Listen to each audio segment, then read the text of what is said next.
आज आपण आषाढ तळणी ज्वारीच्या पिठाच्या खमंग अशा तिखट पुऱ्या पाहणार आहे। तर त्यासाठी छोटं भांडं मिक्सरचं घेतलेलं आहे। त्यामध्ये 4 हिरव्या मिरच्या घेतलेल्या आहेत। आता तिखट तुमच्या आवडीनुसार त्यामध्ये 5-6 लसणाच्या पाकळ्या टाकलेल्या आहेत। त्यामध्ये पाव चमचा जिरे, पाव चमचा ओवा।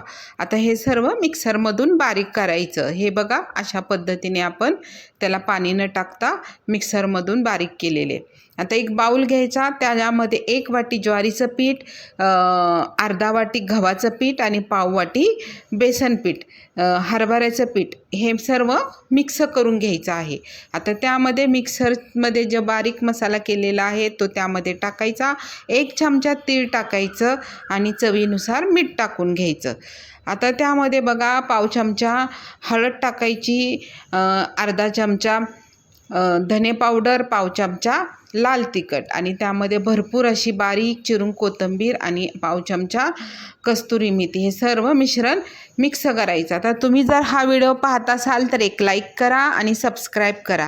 आता हे आपण पीठ सगळं मिक्स केल्यावर त्याच्यामध्ये गरम पाणी थोडंसं कोमट करून त्यामध्ये मळून घ्यायचं आहे आपल्याला हे पीठ। त्याचा छानपैकी असा डो तयार करून घ्यायचा आहे।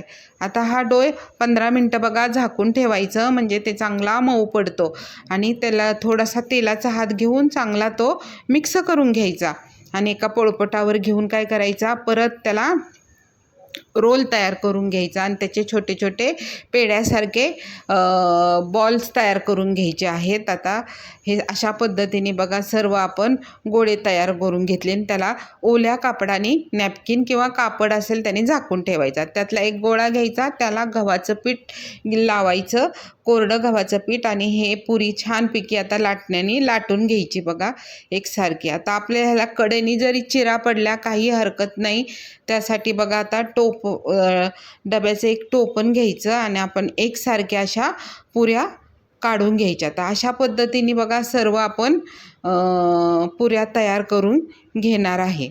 आता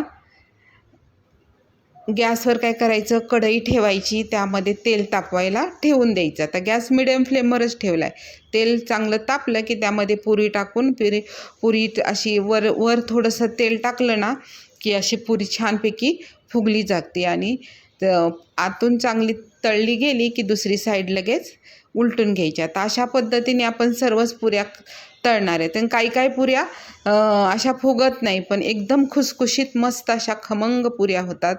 तुम्हाला ही रेसिपी कशी वाटली कमेंट्स करून सांगा। धन्यवाद।